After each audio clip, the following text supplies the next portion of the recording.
अस्सलाम वालेकुम students. Business management and commerce के लेक्चर सीरीज़ के साथ मैं आपके लिए लेके आया हूँ प्रिंसिपल ऑफ मैनेजमेंट के कोर्सेज, इनके लेक्चर सीरीज़। मैं हूँ आपका कोर्स इंस्ट्रक्टर राना आसफ शहजाद अली। आज हमारा वीक नंबर 5 और इसी मुनासबत से लेक्चर नंबर भी 5 है, फाउंडेशंस ऑफ प्लानिंग। प्लानिंग के इशू में हमारे जो आज के टॉपिक्स होंगे जो हम कवर करेंगे, सबसे पहले तो हम ये देखेंगे कि प्लानिंग होती क्या है, प्लानिंग कहते किसे हैं, और मैनेजरियल प्लानिंग कैसे होगी। स्टूडेंट्स, पहले इसका थोड़ा सा ओवरव्यू इस टॉपिक का ले लें कि एक ऑर्गेनाइजेशन के अंदर प्लानिंग की ज़रूरत कब कब पड़ती है, प्लानिंग, इफ़ेक्टिव प्लानिंग से कौन कौन से मकासद को अटेन किया जा सकता है, और एक अच्छी प्लानिंग होने की वजह से ऑर्गेनाइजेशन कंपेटिटिव एज के अंदर कौन कौन से एडवांटेजेस हासिल कर सकती है और ऑर्गेनाइजेशन इससे क्या बेनिफिट हासिल कर सकती है। सबसे पहले तो हम ये इसमें देखेंगे कि प्लानिंग है क्या चीज़, डिफाइन प्लानिंग। दूसरे नंबर पे हम ये देखेंगे कि फॉर्मल और इनफॉर्मल प्लानिंग क्या होती है, यानी आज के दौर में जो फॉर्मल यानी रवायती प्लानिंग है वो कैसे की जाती है, और अगर आपको इमरजेंसी की कंडीशंस का सामना हो तो इनफॉर्मल प्लानिंग यानी गैर रवायती प्लानिंग कैसे होती है। फिर हम ये देखेंगे कि इसके पर्पसेस क्या होते हैं, यानी ऑर्गेनाइजेशंस के अंदर प्लानिंग की ज़रूरत कब कब पड़ती है। आप सभी जानते हैं कि प्रिंसिपल ऑफ मैनेजमेंट के अंदर बुनियादी तौर पे जो मैनेजमेंट फंक्शंस होते हैं इनकी तादाद 4 है, और इनके अगर हिरार्की देखें तो फर्स्ट पोजीशन पे प्लानिंग का ही इशू आता है। यानी इसका मतलब ये हुआ कि इफ़ेक्टिव मैनेजमेंट की, डायनामिक मैनेजमेंट की जो बुनियाद है वो फर्स्ट स्टेप ही इसका प्लानिंग है। तो हमारा इस लिहाज से और इस हवाले से हमारा आज का लेक्चर जो है वो बहुत अहम होगा।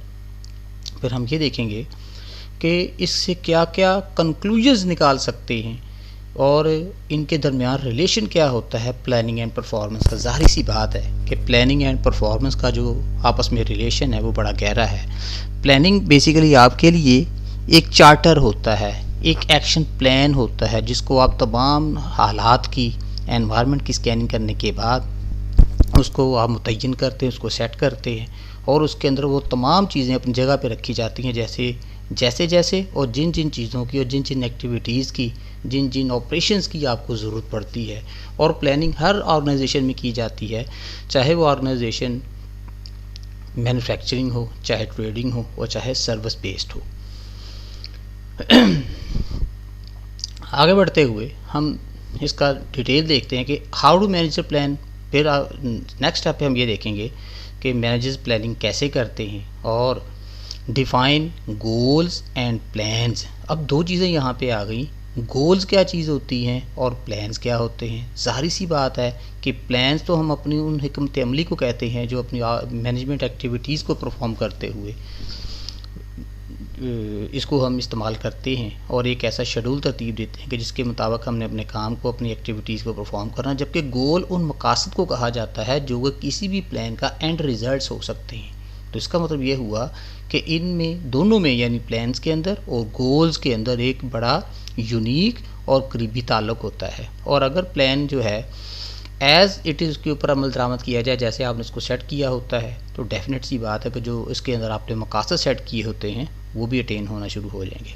इसी तरह फिर हम आगे बढ़ेंगे और अगले स्टेप पे, चूँकि मैं अभी थोड़ा सा तायराना से जायज़ा ही लूँगा कि हमने क्या कुछ करना है। जब सारे टॉपिक्स आगे आएंगे तो फिर आपको पता चलता जाएगा कि हमने इसके लिए कौन कौन से टारगेट्स और कौन कौन सी चीज़ें सेट की थी कोर्स आउटलाइन के अंदर।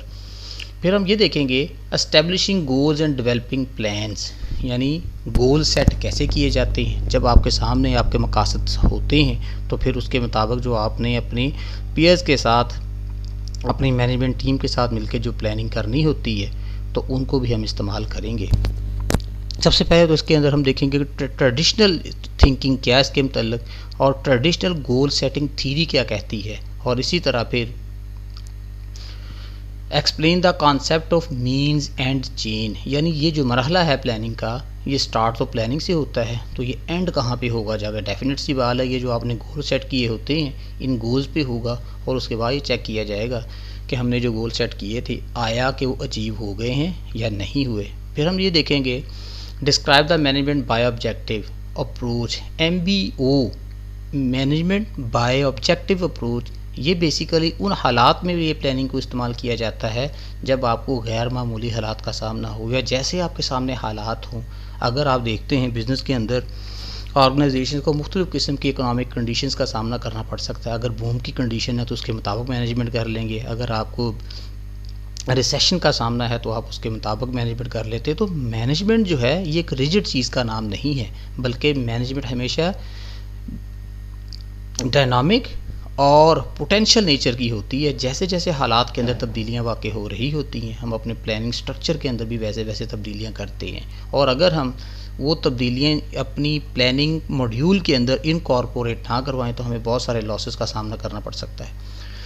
फिर देखेंगे describe the characteristics of well design goal. जो अच्छे गोल्स होते हैं इनके अंदर किन किन खसूसियात का होना ज़रूरी है। और फिर explain the steps in goal setting और सेटिंग गोल प्रोसेस, यानी जब हम गोल सेट करते हैं तो हमें किन किन मराहल से गुजरना पड़ सकता है। और कॉन्टीजेंसी फैक्टर्स जो कि प्लानिंग के इशू पे असरअंदाज हो सकते हैं उनको भी डिस्कस करेंगे। इसी तरह आखिरी टॉपिक जो हमारा होगा वो कंटेम्प्रेरी इश्यूज़ होंगे कि प्लानिंग के अंदर हमें किन किन कंटेम्प्रेरी इश्यूज़ का सामना करना पड़ सकता है।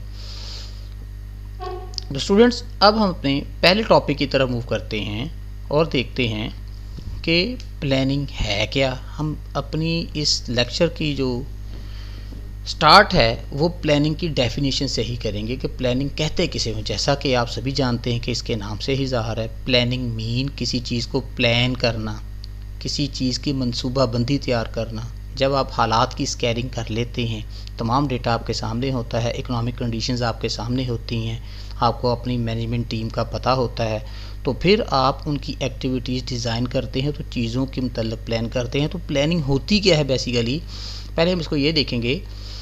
अब प्राइमरी मैनेजरियल एक्टिविटी यानी एक मैनेजर की बुनियादी एक्टिविटी दैट इन्वॉल्व्स, जो कि जिसके अंदर और बहुत सारी चीज़ें शामिल होती हैं। और वो कौन कौन सी हैं?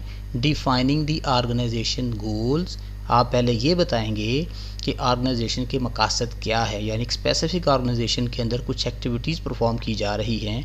मैं इससे पहले भी ये बता चुका हूँ, आया कि वो ऑर्गेनाइजेशन मैन्युफैक्चरिंग नौइयत की हो, सर्विस बेस्ड हो या ट्रेडिंग बेस्ड हो, लेकिन उनके कुछ गोल्स ज़रूर होते हैं। तो मैनेजर्स ने पहले डिफ़ाइन करना होता है और डिसाइड करना होता है कि हम जो एक्टिविटीज़ परफॉर्म करने जा रहे हैं तो इसके लिए हमारे मकासद क्या हैं। सेकंड स्टेप पे एस्टेब्लिशिंग एन ओवरऑल स्ट्रेटजी, फिर हमें एक कंप्लीट हिकमत अमली वज़ा करनी होगी फॉर अचीविंग दोज गोल्स, कि जो गोल्स हमने पहले मरहले के ऊपर सेट कर लिए हैं उनको अटेन कैसे करना है।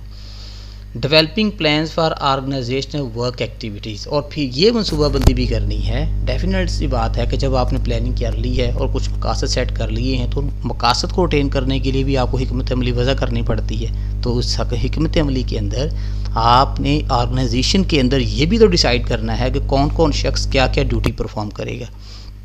तो ये चीज़ें तय कर ली जाती हैं। अब इस प्लानिंग के इशू को अगर एक सिंपल वर्ड में हम अगर एक्सप्लेन करना चाहें तो इसका मकसद ये हुआ कि ऑर्गेनाइजेशन जब काम करती हैं तो अपनी मिशन स्टेटमेंट को सामने रखते हुए उनके सामने कुछ गोल्स होते हैं, कुछ मकासद होते हैं। मतलब कुछ ऑर्गेनाइजेशन, जैसे कि लास्ट लेक्चर में हमारी गुफ्तगू हुई थी कि क्लासिकल व्यू ये कहता है कि ज़्यादातर बिजनेस इंस्टीट्यूशंस या अदारे इसलिए बनाए जाते हैं कि वो अपने मालकान को या ऑनर्स को प्रॉफिट कमा के देते हैं और साल हर साल उनका यही इशू रहता है।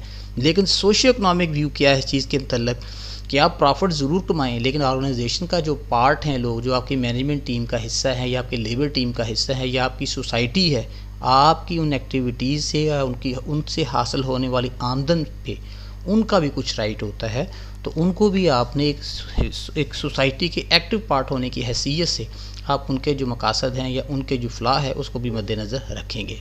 तो प्लानिंग जो है ये ओवरऑल स्ट्रेटजी है कि आप जो कंपनी अपने गोल सेट करती है उन गोल्स की अटेनमेंट करने के लिए जो अपनी मनसूबाबंदी जो है तरतीब देती है, और उस मनसूबाबंदी के अंदर अपने जितने भी उनके रिसोर्सेज हैं या उनकी एक्टिव मैनेजमेंट है या उनकी लेबर है या उनकी ह्यूमन कैपिटल है उनको अरेंज करती है और उनको स्पेसिफाई करती है कि उन्होंने इस गोल की अचीवमेंट के लिए कौन कौन सी अपनी जो ड्यूटीज़ है वो पूरी करनी है और कौन कौन सी एक्टिविटीज़ को परफॉर्म करना होगा। स्किल बेस्ड उनकी ड्यूटीज़ जो है वो मुख्तस की जाती है। प्लानिंग होती कितनी किस्म की है, तो यहाँ तो हमने पहले स्टेप पे ये देख लिया कि प्लानिंग क्या चीज़ है, ठीक है। अब हम देखेंगे टाइप्स ऑफ प्लानिंग कि प्लानिंग कितनी किस्म की होती है। जैसा कि आपको मैंने पहले बताया कि बिज़नेस ऑर्गेनाइजेशंस को ड्यूरिंग देयर बिज़नेस आवर्स मुख्तलिफ़ किस्म की इकोनॉमिक कंडीशंस का सामना करना पड़ सकता है। तो जैसे जैसे हालात उनके सामने होते हैं तो उनके प्लानिंग मॉड्यूल्स के अंदर भी वैसे वैसे तब्दीलियां वाक़ई हो सकती हैं। और अच्छे मैनेजर्स वही होते हैं कि जिनकी बड़ी क्लोज आई होती है कि जो आपके एक्सटर्नल एनवायरनमेंट के अंदर और इंटरनल एनवायरनमेंट के अंदर जो तब्दीलियां वाक़ई हो रही होती हैं उसके ऊपर उनकी नज़र होती है।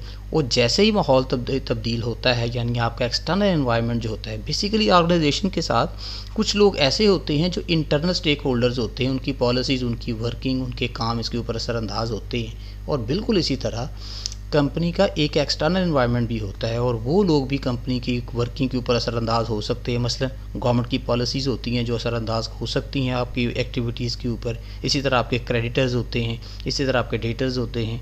डेटर जिनसे आपने पैसे निकलवाने होते हैं तो उनसे जो पैसे लेने होते हैं वो पहले से तयशुदा शेड्यूल होता है और अगर वो शेड्यूल डिस्टर्ब हो जाए तो फिर डेफिनेट सी बात है कि आपका प्लानिंग जो फैक्टर है वो भी डिस्टर्ब हो जाएगा। तो आपको इतनी उसके अंदर गुंजाइश रखनी चाहिए कि अगर किसी वक्त आपकी इन दो पॉलिसीज़ के अंदर कोई फ़र्क आता है, कोई डिफरेंस होती है या डेविएशन होती है, तो आपके पास उसका एक सेकंड प्लान या प्लान बी होना चाहिए जो कि पहले से ही डिसाइड कर लिया जाता है, जिसके ऊपर आपकी मैनेजमेंट जो है वो वर्किंग करके रखती है।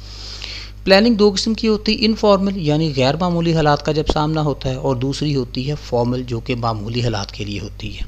ये जो मामूली हालात के लिए आपकी प्लानिंग होती है इसको स्टैंडिंग प्लानिंग भी कहा जाता है, जो आम हालात में जो होती है और जिसके लिए आपके पास ऑर्डर्स मौजूद होते हैं। जबकि इनफॉर्मल प्लानिंग वो होती है जो गैर मामूली हालात के अंदर आपको ये जो है परफॉर्म करना पड़ सकती है। मसलन नॉट रिटन डाउन, इसको लिखा नहीं जाता है। जो चीज़ ही एक एमरजेंसी वाली है तो लिखा कहाँ से जाएगा। शॉर्ट टर्म फोकस, इसका जो फोकस होता है वो शॉर्ट टर्म होता है क्योंकि एमरजेंसी के हालात तो फिर मुख्तसर मुद्दत के लिए होते हैं। ऐसे तो नहीं ना होता कि किसी कंपनी की लाइफ में लंबे अरसे के लिए हालात ऐसे आ जाए। Specific to an organisational unit, किसी ऑर्गेनाइजेशनल यूनिट के साथ ये हो सकते हैं। एमरजेंसी पूरी कंपनी या पूरी इंडस्ट्री के लिए नहीं होती या पूरी किसी एक सेक्टर ऑफ इकोनॉमी के लिए नहीं हो सकते। फॉर्मल रिटन, अब इसके अगेंस्ट अगर देखें कि फॉर्मल प्लानिंग जो है वो लिखी हुई होती है। मसलन जैसे आप लोगों का क्लास का शेड्यूल बना हुआ होता है, टाइम टेबल बना होता है, जिसके अंदर ये स्पेसिफाई कर दिया जाता है कि कौन कौन सा सब्जेक्ट कौन कौन सा टीचर पढ़ाएगा, उनके वर्किंग आवर्स क्या होंगे, डेज़ कौन से होंगे, उनकी तरतीब क्या होगी, यानी पहला लेक्चर कौन पढ़ाएगा, सेकंड लेक्चर कौन पढ़ाएगा, थर्ड लेक्चर कौन पढ़ाएगा। तो इसका मतलब ये हुआ कि ये एक रिटन शेड्यूल होता है, स्पेसिफिक होता है, जिसमें तमाम चीज़ें तय कर दी जाती हैं। एंड लॉन्ग टर्म फोकस होता है। मतलब जैसे आपका सेमेस्टर जो होता है 6 महीने के लिए चीज़ें तयशुदा तो होती है ना कि फिर किस वक्त किसने पढ़ाना है। इन्वॉल्व्स शेयर्ड गोल्स, अब इसके अंदर तमाम चीज़ें बैठ के गुफ्तगू शनी से तय कर ली जाती हैं फॉर दी ऑर्गेनाइजेशन, और मकसद यही होता है कि इस ऑर्गेनाइजेशन की बेहतरी के लिए काम किया जाए। तो ये इससे ये चीज़ भी कवर हो गई कि बुनियादी तौर पे जो प्लानिंग है वो 2 किस्म की होती है। स्टूडेंट्स, हमारा जो नेक्स्ट टॉपिक है अब इसमें ये डिस्कस करेंगे व्हाई डू मैनेजर्स प्लान, कि मैनेजर्स को प्लानिंग करने की ज़रूरत क्यों महसूस होती है। तो इसका मतलब ये हुआ कि कुछ मकासद होते हैं, कुछ आपने टारगेट्स रखे होते हैं आपके जहन में, कुछ इसकी वजूहात होती हैं, कुछ रीज़न्स होती हैं कि हम प्लानिंग क्यों करते हैं। सबसे पहले जो इसका मकसद होता है प्रोवाइड डायरेक्शन, इससे आपको एक हिकमत अमली जो मिलती है, आपको डायरेक्शन का पता चलता है कि हमने किस समत में चलना है। यानी तमाम चीज़ें जब कंपनी की हायर मैनेजमेंट बैठती है, जो उन्होंने सारी ये प्लानिंग करनी होती है, तो वो तमाम टीम के लिए, मैनेजमेंट के लिए, जो मैनेजमेंट के एक्टिव पार्ट्स होते हैं या जितने भी लेवल पे मैनेजमेंट होते हैं उनके लिए एक एक्शन प्लान होता है जिसमें डायरेक्शन तय कर दी जाती है कि आपने क्या करना है और किस समत में चलना है। नंबर 2, रिड्यूस्ड अनसर्टेनिटी, जब प्लानिंग हो जाती है, हर चीज़ तय हो जाती है, ड्यूटीज़ की जो है वो भी मतलब तयशुदा हो जाती हैं कि किस किस बंदे ने क्या क्या पोस्ट पे रहते हुए काम करना है, उनकी एक्टिविटीज़ किस नौइयत की होंगी। और इसी तरह पे जब प्लानिंग की जाती है तो लोगों के एक्सपीरियंसेस को, उनकी क्वालिफ़िकेशन को, उनके इंटरेस्ट को भी मद्देनज़र रखा जाता है। मसलन एक कॉमर्स पढ़े हुए बंदे को अमूमी तौर पे भी फाइनेंसिस के सेक्शन में लगाया जाता है। इसी तरह जो जो आपकी फील्ड ऑफ स्पेशलाइजेशन हो उसी में आपको काम दिया जाता है। Number 3, minimises waste and redundancy. इसकी वजह से जब चीज़ें तयशुदा हो जाती हैं तो हर चीज़ का शेड्यूल हो जाता है, हर चीज़ की प्लानिंग बन जाती है, तो नुकसानात के चांसेस कम हो जाते हैं और जो हालात के अंदर गैर यकीनी सूरत हाल होती है या नुकसानात होने के चांसेस होते हैं उसमें कमी वाक़ई हो जाती है। Sets the standards for controlling के लिए, यानी चीज़ों को कंट्रोल करने के लिए स्टैंडर्ड्स तय आ जाते हैं। मसलन प्लानिंग के फेज़ के ऊपर पहले से ये तय कर लिया जाता है। सभी लोग आप जानते हैं कि जैसा कि मैंने पहले भी डिस्कशन की है कि जो मैनेजमेंट होती है बुनियादी तौर पे 4 फंक्शंस का मजमुआ होती है, जिसमें सबसे पहले आप प्लानिंग करते हैं, फिर आप ऑर्गेनाइज़ करते हैं, फिर लीड करते हैं, देन कंट्रोलिंग करते हैं। तो इसका मतलब ये हुआ कि अगर ये 4 स्टेप की हम बात करें, ये जो आखिर पे हमने कंट्रोलिंग करनी है 4th फंक्शन के तौर पे, उसके लिए स्टैंडर्ड्स पहले ही लेवल पे यानी प्लानिंग फेज़ पे ही सेट कर दिए जाते हैं। यानी हमें पहले से ही पता होगा कि जब कंट्रोलिंग स्टेज आएगी तो हमने कंट्रोलिंग कैसे करनी है। तो अमूमी तौर पे ये जो प्लानिंग के पर्पसेस हैं ये भी एक सोच विचार का, एक लंबी वर्किंग का नतीजा होते हैं, जिसमें आप अपने स्टेक होल्डर के साथ, जो लोग इस मैनेजमेंट के फंक्शंस के अंदर इन्वॉल्व होते हैं, उनको करीबी तौर पे के साथ डिस्कशन कर ली जाती है और उनको अपनी गुफ्तगू शनीद का हिस्सा बनाया जाता है। प्लानिंग एंड परफॉर्मेंस ये बड़ी ही बुनियादी चीज़ है कि जब आप चीज़ों को इफेक्टिवली प्लान कर लेते हैं और उसके मुताबिक एक्ट अपॉन करते हैं, यानी उन्हीं चीज़ों पे हम अमल दरामद शुरू कर देते हैं, तो डेफिनेट सी बात है कि हमारी परफॉर्मेंस भी जो है वो बेहतर होना शुरू हो जाएगी।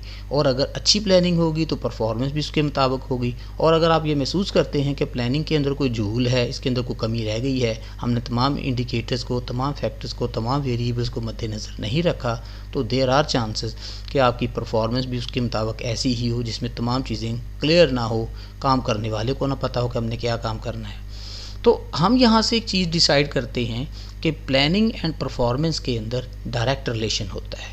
अगर प्लानिंग अच्छी होगी तो उसके मुताबिक परफॉर्मेंस भी अच्छी होगी। और अगर आप समझते हैं कि प्लानिंग के अंदर ही फॉल्ट्स रह गए हैं, आपने हालात की स्कैनिंग अच्छी नहीं की, चीज़ों को अंडरस्टैंड नहीं किया, लोगों की जो काबिलियतें हैं उनको मद्देनज़र नहीं रखता वाइल कि जब आपने इनको ड्यूटीज़ दी, तो उसी तरह फिर जब अगर एक नाअहल शख्स को, एक ऐसा शख्स कि जो कि किसी पोस्ट पे काम ना कर सकता हो और उसको उस पोस्ट पे बिठा दिया जाए, तो डेफिनेट सी बात है वहाँ पे प्रॉब्लम्स फिर आएगी। The relationship between planning and performance क्या होता है? Formal planning is associated with, यानी आम हालात की जो प्लानिंग होती है जो नॉर्मली इदारे अपनी बिजनेस के दौरान करते हैं, high profits and return on asset, दो चीज़ें ख़ास तौर पे फॉर्मल प्लानिंग के अंदर मद्देनज़र रखी जाती हैं कि कंपनी के प्रॉफिट को बढ़ाने की कोशिश की जाती है, यानी हाई प्रॉफिट्स होते हैं, और रिटर्न ऑन एसेट, चूँकि जो मालकान होते हैं उन्होंने अपने एसेट्स जो हैं बिज़नेस पे एम्प्लॉय किए होते हैं, तो उनकी कोशिश होगी कि हमें इन एसेट्स के ऊपर रिटर्न ज़्यादा से ज़्यादा मिले। एंड पॉजिटिव फाइनेंशियल रिजल्ट्स, और कोशिश भी ये होगी चाहे प्रॉफिट कम हो लेकिन पॉजिटिविटी होनी चाहिए। और बेसिकली पॉजिटिव फाइनेंशियल रिजल्ट्स उस वक्त होते हैं कि जब किसी बिज़नेस से हासिल होने वाली आपको वसूलियाँ उसके ऊपर लगने वाली लागत से ज़्यादा होती हैं, तो आपको पॉजिटिव फाइनेंशियल रिजल्ट्स मिलते हैं। अब यहाँ से एक बहस और निकल सकती है कि हाउ मच पॉजिटिव, तो बिज़नेस के मालकान तो यही चाहते हैं या ऑर्गेनाइजेशन तो यही चाहती हैं कि मोर एंड मोर पॉजिटिव, ज़्यादा से ज़्यादा पॉजिटिव हो। लेकिन कंपेटिटिव एनवायरनमेंट के अंदर जब आप कंपटीशन के अंदर काम कर रहे होते हैं तो फिर वहाँ पे आपकी दौड़ ज़्यादा प्रॉफिट की नहीं होती बल्कि रेगुलरिटी की होती है, कंपटीशन की होती है, कस्टमर को फैसिलिटेट एंड सेटिस्फाई करने की होती है। तो सिर्फ प्रॉफिट ही आपकी वहाँ पे दौड़ नहीं होती। Number 2, the quality of planning and implementation effects. ये चीज़ जैसा कि मैंने शुरू में बताया कि इनके दरमियान में एक डायरेक्ट रिलेशन होता है। क्वालिटी ऑफ प्लानिंग जितनी ज़्यादा बेहतर होगी उसके मुताबिक ही हम चीज़ों को, वो अपने प्लानिंग मॉड्यूल्स को इम्प्लीमेंट कर सकते हैं। अब हमारी पहले भी डिस्कशन हो चुकी है कि व्हाट इज़ क्वालिटी। क्वालिटी जो है किसी एक ख़ास चीज़ का नाम नहीं है। क्वालिटी हर उस करैक्टरिस्टिक को कह सकते हैं जिसकी वजह से आपके काम के अंदर, प्रोसीजर्स के अंदर, प्रोसेसेस के अंदर बेहतरी आती है और उससे हासिल होने वाली प्रोडक्ट चाहे टेंजिबल नौइयत की हो चाहे इंटेंजिबल नौइयत की हो, वो बेहतरीन हो दिखने में, काम करने में और परफॉर्मेंस के हवाले से।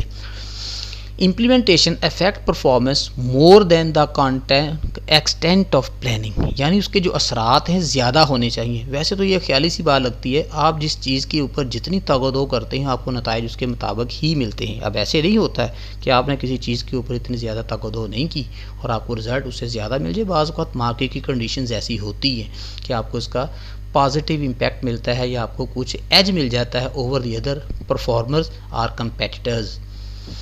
Formal planning must be use for several years. जो आम प्लानिंग होती है इसको काफ़ी सालों तक, यानी इसका मतलब ये हुआ जैसे कि डिस्कशन में हमने स्टार्ट में देखा था कि फॉर्मल प्लानिंग लंबे अरसे के लिए होती है। ये इनके ऐसे स्टैंडिंग इंस्ट्रक्शनल प्लानिंग्स होती हैं या इनकी इंस्ट्रक्शंस होती हैं जिनको कंपनियां लंबे अरसे तक फॉलो करती हैं before planning begins to affect performance. यानी परफॉर्मेंस एक एंड रिज़ल्ट होती है और ये डेली की बुनियाद पे तो परफॉर्मेंस नहीं देखी जाती। बेसिकली परफॉर्मेंस को जज करने के लिए एंडिंग पॉइंट ही देखा जाता है, यानी जब आपके गोल को असेस करने की या गोल कंक्लूड करने की बारी आती है तो आप उनकी इंटेंसिटी चेक करते हैं कि वो जो आपने गोल अटेन किए हैं वो कितने बेहतर हैं, और अगर वो ज़्यादा पॉजिटिव होंगे, ज़्यादा बेहतर होंगे तो इसका मतलब है कि आपकी परफॉर्मेंस जो है अच्छी रही है एज प्रेडिक्टेड, जैसा कि आपने प्रेडिक्ट किया था।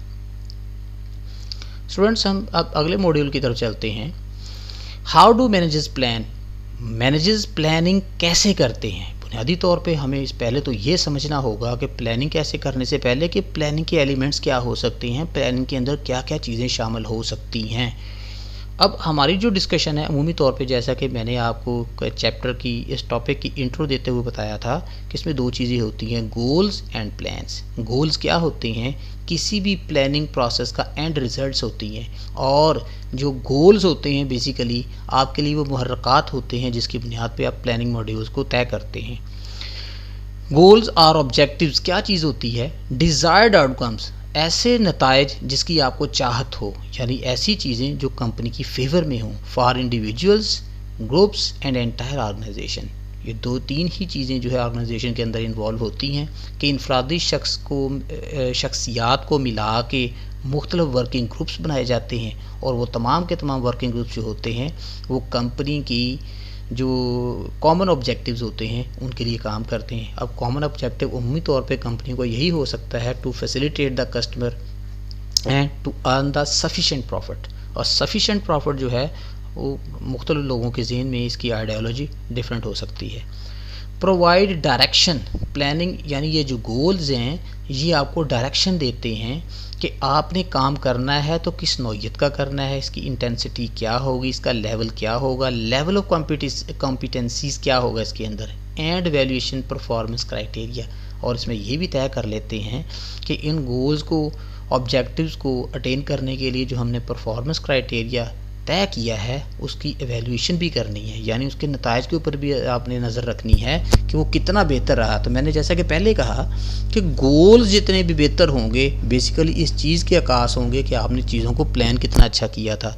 तो इसके फर्स्ट स्टेप के ऊपर तो इसकी प्लानिंग होती है, और सेकंड स्टेप के ऊपर आप गोल की तरफ देखते हुए जो आपने प्लान्स तरतीब दिए होते हैं उन प्लान्स की क्वालिटी देखी जाती है। तो अब हम देखते हैं कि प्लान्स होते क्या हैं। प्लान्स डॉक्यूमेंट्स दैट, यानी अच्छे प्लान जैसा कि हमने शुरू में बात की वो होते हैं जो रिटन होते हैं। Documents that outline how goals are to be accomplished, जो ये बताते हैं कि गोल्स की अटेनमेंट आपने कैसे करनी है, यानी उसकी तमाम एक्टिव वर्किंग हो चुकी होती है, ड्यूटीज़ की असाइनमेंट हो चुकी होती है, लोगों को काम दे दिए गए होते हैं, और साथ साथ फिर कंट्रोलिंग फंक्शन भी परफॉर्म करते हैं कि जहाँ कहीं भी आप अपने प्लानिंग के मॉड्यूल से हटते हैं या डेविएट करते हैं तो वहीं पे करेक्शन कर ली जाए ताकि आप अपने स्टेटेड टाइम के अंदर और स्टेटेड बजट के अंदर चीज़ों को मुकम्मल कर सकें। Describe how resources are to be allocated, और इसमें इस चीज़ की वजाहत भी कर दी जाती है कि रिसोर्सेज को आपने तकसीम कैसे करना है। मसलन ख़ास है कि किसी एक्टिविटी को काम करने के लिए हमें 4 या 5 बंदों की ज़रूरत है और किसी एक्टिविटी को मुकम्मल करने के लिए हमें 20 या 25 बंदों की ज़रूरत है, तो इसका मतलब है एलोकेशन तो फिर पहले कर लेंगे ना, और सिर्फ हमें वहाँ पे ह्यूमन कैपिटल की ही ज़रूरत नहीं होती, यानी मैन पावर की ही ज़रूरत नहीं होती, बल्कि और बहुत सारी चीज़ें होती हैं। जैसे हमें मटीरियल की ज़रूरत होती है, हमें कोई इनडायरेक्ट कॉस्ट वहाँ पे वकूफ़ पज़ीर होती है, उसके अलावा भी कुछ जो ऑपरेटिंग नौइयत की कास्ट होती है तो वो चीज़ें भी हो सकती हैं, अच्छा इंफ्रास्ट्रक्चर हो सकता है, जदीद मशीनरी हो सकती है, तो तमाम चीज़ें इसके अंदर जो हैं अपना रोल प्ले करेंगी। Allocated and establish the activity schedules, और ऐसी एक्टिविटी शेड्यूल जो है वो तरतीब आ जाती हैं जिसमें पता होता है कि किस स्टेज पे आपने कौन कौन सा काम करना है और कौन कौन सी एक्टिविटीज़ परफॉर्म करनी है। तो स्टूडेंट्स अब हम अगले स्टेज पे चलते हैं। अब यहाँ पे हम ये देखेंगे कि गोल्स जो हैं, जैसा कि हमने पहले डिस्कशन की गोल्स और प्लान्स की, तो फर्स्ट स्टेप पे अब हम यही देखेंगे कि गोल्स जो हैं ये बुनियादी तौर पे कितनी किस किस्म के होते हैं। अब गोल्स एक जनरल टर्म है, अब इसको हम इसकी स्पेसिफिकेशन के पॉइंट ऑफ व्यू से देखेंगे। फर्स्ट जो है फाइनेंशियल गोल्स, जैसा कि नाम से ज़ाहिर है हर अदारे के फाइनेंशियल गोल्स होते हैं, यानी वो जो रिटर्न है वो पैसे की मद में ही लेते हैं, यानी उन्होंने जो सरमाया बिज़नेस पे इन्वेस्ट किया होता है उसके ऊपर जो उनको माली लिहाज से प्रॉफिट होता है उनको आप फाइनेंशियल गोल्स कह सकते हैं। और कंपनियां पहले से ही ये तय कर लेती हैं कि मार्केट के अंदर उनका शेयर क्या होना चाहिए और उनको जो हासिल होगा प्रॉफिट वो एक्सपेक्टेड कितना, और अमूमी तौर पे कंपनियां जो एक्सपेक्टेड प्रॉफिट है उनको लाजमी तौर पे हासिल करने की कोशिश करती हैं। नंबर 2 होते हैं जी स्ट्रेटजिक गोल्स। स्ट्रेटजिक गोल्स का मतलब है ऐसे गोल्स या मकासद जिनको लंबे अरसे तक कंपनियां जो है उनको फॉलो करती हैं, यानी आपके आने वाले 2, 3, 4 या 5 सालों तक के जो प्लान्स होते हैं उसका जो नतीजा होते हैं वो स्ट्रेटजिक गोल्स होते हैं। Strategic goals are related to the performance of the firm relative to factors in its external environment, यानी पहले वही बात आ गई जैसा कि मैंने शुरू में बात की थी कि कंपनियां प्लान करने से पहले अपने इंटरनल एनवायरनमेंट का एनालिसिस कर लेती हैं और एक्सटर्नल एनवायरनमेंट का स्कैनिंग कर लेती हैं, तो उनको पता चल जाता है और प्लानिंग को ये जो सेट करना होता है, एक्टिविटीज़ को डिज़ाइन करना होता है, चीज़ों को ऑर्गेनाइज़ करना होता है, तो हम उसके लिए बेहतर जो चीज़ें हैं वो तय कर सकते हैं। थर्ड होती है जी stated goals versus real goals. अच्छा, कुछ चीज़ें ऐसी होती हैं कि जिनकी वजाहत ज़रूरी होती है, क्योंकि फिर अमूमी तौर पे अगर ये तमाम चीज़ें इम्प्लाइज़ को ना बताई जाएं और वो अटेन ना कर सकें तो उनका फिर इस्तेदलाल यही होता है कि हमें तो पता ही नहीं था कि काम क्या करना है। और जबकि रियल गोल्स वो होते हैं जो प्लानिंग से हट के भी बाज़ का आपको आ सकते हैं या हासिल हो सकते हैं, और ये गोल्स वो होते हैं माइट बी पॉजिटिव, यानी आपकी एक्सपेक्टेशन से ज़्यादा हों और अटेन हो जाएं, और बाज़ बात ऐसे भी होता है कि आप अपने बेंच मार्किंग क्राइटेरिया से बिलो रहते हैं। Broadly worded official statements of the organisation intended for public consumption, यानी इरादे के साथ इनको लगाया जाता है, ये चीज़ें इसके अंदर ये एक्टिविटीज़ या वर्क एक्टिविटी डिज़ाइन की जाती हैं इरादे के साथ ताकि इसको इस्तेमाल में लाया जाए, और जब कभी आपको ज़रूरत पड़े तो फिर आप उसको एविडेंस के तौर पे भी पेश कर सकें कि ये हमने इस तरह की एक्टिविटी से परफॉर्म किया। दैट मे बी इररेलेवेंट, और बाज़ सूरतों में ये इररेलेवेंट भी हो सकता है to its real goals what actually goes on in the organisation, यानी जब प्लान्स बन जाते हैं, एक्टिविटीज़ परफॉर्म की जा रही होती हैं, तो प्लानिंग एक्सपेक्टेड रिजल्ट्स को तो आप मद्देनज़र रखते हैं, लेकिन जो एक्चुअली कंपनी के अंदर वकूफ़ पज़ीर हो रहा होता है, क्योंकि जैसे डायनामिक कंडीशंस या हालात कंपनी को सामना होता है वो हर चीज़ के ऊपर नज़र रखी हुई होती है, और ऐसे होता भी नहीं है कि तमाम चीज़ें वैसी की वैसी ही वकूफ़ पज़ीर होती चली जाएं जैसे कि आपने इसको प्लान किया होता है या आपकी एक्सपेक्टेशन होती है।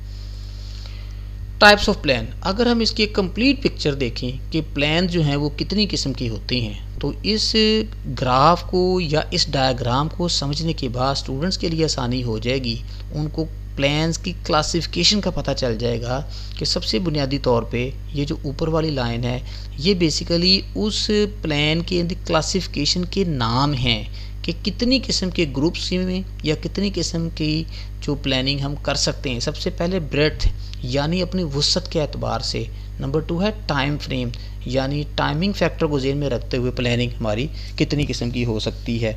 इसी तरह स्पेसिफिसिटी, यानी किसी चीज़ के ख़ास होने की वजह से, यानी बाज़ ख़ास हालात के अंदर आपको स्पेसिफ़िक प्लान भी बनाना पड़ते हैं, तो स्पेसिफ़िक प्लान जो होते हैं उनको भी पहले से नज़र में रखा जाता है। और आखिर पे फ्रीक्वेंसी ऑफ यूज़ यानी अफादियत और इस्तेमाल के एतबार से हमारे प्लान कितने किस्म के होते हैं। तो बुनियादी तौर पे हम अगर इसको क्लासीफाई करें यानी प्लान्स की क्लासिफिकेशन करें तो ये 4 किस्म के होते हैं।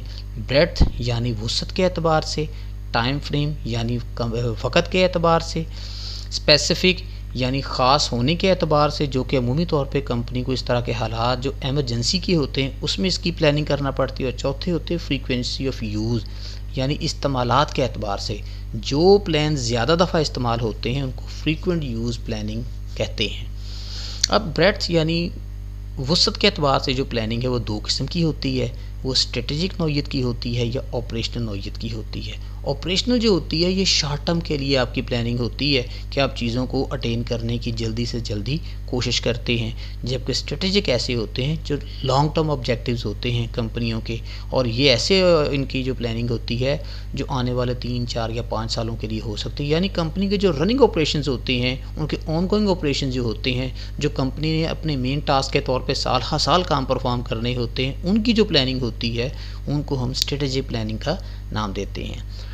टाइम फ्रेम के एतबार से भी जो प्लान्स हैं वो 2 किस्म के होते हैं, लॉन्ग टर्म होते हैं, शॉर्ट टर्म होते हैं, जबकि हम इसकी एक दरमियानी सूरत भी जो है इसकी प्लानिंग की वो डिफ़ाइन कर सकते हैं। मसलन लॉन्ग टर्म प्लान्स वो होते हैं जो 3 साल से ज़्यादा अरसे के लिए आपकी प्लानिंग्स होती है और इन्हीं प्लान्स को अमूमी तौर पे हम स्ट्रेटेजिक प्लान्स का नाम देते हैं। जबकि शॉर्ट टर्म प्लान्स वो होते हैं जो कि 1 साल से कम मुद्दत के लिए होते हैं, यानी कुछ ऐसी आपके ऑब्जेक्टिव जो आपने 1 साल के अंदर अंदर अटेन कर लेने हैं। मसलन आपने टैक्सेशन पे करनी है तो 6 से 9 महीने का टाइम होता है, उसके अंदर पे करनी, तो 1 साल से कम पीरियड है, शॉर्ट टर्म प्लान्स हो गए। इसी तरह आपके क्रेडिटर के साथ जो रिलेशंस होते हैं उनकी अदायगियाँ होती हैं, आपके डेटर्स के साथ जो रिलेशंस होते हैं जिनसे आपने वसूलियाँ करनी होती है, तो ये तमाम चीज़ों की प्लानिंग जो होती है वो शॉर्ट टर्म नौइयत की होती है। मैंने जैसे कि पहले कहा इन लॉन्ग टर्म प्लान्स और शॉर्ट टर्म प्लान्स के दरमियान भी प्लानिंग हो सकती है, जैसा कि अरसे से पता चला कि 3 साल या उससे ज़्यादा की तो लंबे अरसे की प्लानिंग हो गई, 1 साल या उससे कम की जो है शॉर्ट टर्म प्लानिंग होगी। तो जो दरमियानी 1 से 3 साल का पीरियड है वो मीडियम टर्म प्लानिंग के लिए होता है, तो जिसको हम मिडल लेवल या मीडियम टर्म प्लान कह सकते हैं। तो इसका मतलब ये हुआ कि टाइम फ्रेम के एतबार से प्लानिंग आपकी 3 किस्म की होती है। स्पेसिफिक ख़ास, जब कंपनीज़ को ख़ास किस्म के हालात का सामना हो तो फिर उस वक्त ये प्लानिंग करनी पड़ सकती है। तो इसमें ये होता है कि आपके पास एक्सपीरियंस मैनेजर्स मौजूद होते हैं, वो प्लानिंग करते हुए मुख्तलिफ चीज़ों को जहन में रखते हुए डायरेक्शन देते हैं कि भाई फ़लाँ चीज़ को भी इसके अंदर शामिल कर लिया जाए। तो ये डायरेक्शनल प्लान जो होते हैं ये काफ़ी सोच विचार का या एक्सपीरियंस बंदे आपके पास होने की वजह से हो सकती है कि वो फिर अपने तजर्बे की बुनियाद पे आपको डायरेक्शंस देते हैं कि ये चीज़ें शामिल करें। और ख़ुद से जो स्पेसिफिक प्लान होते हैं ना, इसमें अमूमी तौर पे मैनेजरियल लेवल के लोग जो हैं वो ख़ुद से अपने लिए चीज़ों को सिलेक्ट नहीं करते, बल्कि जो कॉरपोरेट थिंकर्स होते हैं कंपनियों के या कॉरपोरेट लेवल के लोग होते हैं, कंपनी के मालिकान या डायरेक्टर्स, उनकी दी हुई हदायत को ही फॉलो किया जाता है। और जबकि स्पेसिफिक क्या होते हैं कि जो ख़ास डायरेक्शन आपको दे दी जाए, जो कह दिया जाए आपको उसको वैसे ही फॉलो करना है। और अमूमी तौर पे ऐसे जो प्लान्स होते हैं इसके अंदर हाई फाइनेंसेस इन्वॉल्व होते हैं, बड़े बड़े प्रोजेक्ट्स जो कंपनियों के होते हैं। तो जो लो लेवल के मुलाज़मीन होते हैं या मैनेजरियल लेवल के लोग जो होते हैं वो अमूमी तौर पे इसके अंदर ज़्यादा पार्टिसिपेट करना खुद भी पसंद नहीं करते, क्योंकि इसमें पैसा बहुत ज़्यादा इन्वॉल्व होता है। फ्रीक्वेंसी ऑफ यूज़ यानी इस्तेमालात के अतबार से एक चीज़ को, एक प्लानिंग को जब बार बार इस्तेमाल किया जाता है तो हम कह सकते हैं कि ये फ्रीक्वेंसी ऑफ यूज़ में इनका इस्तेमाल बार बार आ रहा है। सिंगल यूज़ और स्टैंडिंग। अब सिंगल यूज़ क्या होते हैं? एक टास्क आपको मिला है, एक ऑर्डर आपके पास आ गया है, आपने ख़ास किस्म की चीज़ तैयार करनी है, चीज़ तैयार कर दी, वो ऑर्डर बंद कर दिया, वो प्लानिंग भी ख़त्म हो गई। जबकि स्टैंडिंग ऑर्डर या प्लानिंग क्या होती है कि ऐसी आपकी मेन प्रोडक्ट जो आप काम कर रहे हैं उसकी प्लानिंग बन चुकी है, एक बैच चला है, ख़त्म हो गया, बिक गया, या उसके जो कस्टमर को आपने भिजवा दिया, उसके बाद सेकंड बैच शुरू हो गया, तो उसी प्लानिंग को यूज़ करना है। मसलन आज के दौर में मैं आपको एग्जांपल देता हूँ, हमारे मैन्युफैक्चरिंग सेक्टर के अंदर जो कंपनियां मतलब मुख्तलिफ़ किस्म के आलात बनाती हैं, मोटरसाइकिल के पार्ट्स बनाती हैं या मोटरसाइकिल्स बनाती हैं, तो एक ही किस्म की चीज़ बन रही है, तो जो प्लानिंग हो चुकी है वो स्टैंडिंग ऑर्डर के तौर पे, स्टैंडिंग प्लानिंग के तौर पे उसी को आप इस्तेमाल करते चले जाएंगे। तो स्टूडेंट्स, ये हमारी एक डिटेल डिस्कशन हो गई कि टाइप्स ऑफ प्लान कितनी किस्म के होते हैं। तो हमने इसको इस क्लासिफिकेशन को 4 बेसिस पे तकसीम किया। पहले हमने इसको इसकी वसअत के एतबार से, हमने इसको टाइम के एतबार से, इसके ख़ास होने के एतबार से और फ्रीक्वेंसी ऑफ यूज़ के एतबार से 4 हिस्सों में तकसीम कर दिया और 4 की फर्दर हर एक के अंदर 2-2 इकसाम मौजूद हैं। तो स्टूडेंट्स, आपको प्लानिंग का पता चल गया कि प्लानिंग होती कैसी है और किस तरह की है। तो फर्दर अगर हम इसकी थोड़ी सी गुफ्तगू और कर लें कि स्ट्रेटेजिक प्लान, जैसा कि हमने पहले कह दिया था कि स्ट्रेटेजिक प्लान वो प्लान्स होते हैं जो कंपनियां लंबे अरसे के लिए फॉलो करती हैं, यानी उनकी जो मेन एक्टिविटीज़ होती हैं उनको परफॉर्म करने के लिए जो आपके प्लान्स होते हैं apply to the entire organisation. अब ये जो स्ट्रेटेजिक प्लान्स होते हैं ये तमाम की तमाम ऑर्गेनाइजेशन के मेंबर्स को फॉलो करने होते हैं। स्टूडेंट्स, दूसरे नंबर पे establish the organisation overall goals, यानी जब आपने पहले कहा कि ये स्ट्रेटेजिक प्लान तमाम ऑर्गेनाइजेशन के मेंबर्स को जो है उनके ऊपर अप्लाई होते हैं। सेकंड स्टेप पे स्ट्रेटेजिक प्लान्स के अंदर आप ओवरऑल जो गोल्स होते हैं ऑर्गेनाइजेशन के उनको सेट करते हैं, और जब वो सेट हो जाते हैं तो फिर आपने तमाम ऑर्गेनाइजेशनल मेंबर्स को या अपनी वर्किंग टीम को कम्युनिकेट करना होता है कि ये स्ट्रेटेजिक गोल सेट हो गए हैं, इसको ऐसे परफॉर्म करना है, तो आपकी ये ड्यूटी होगी।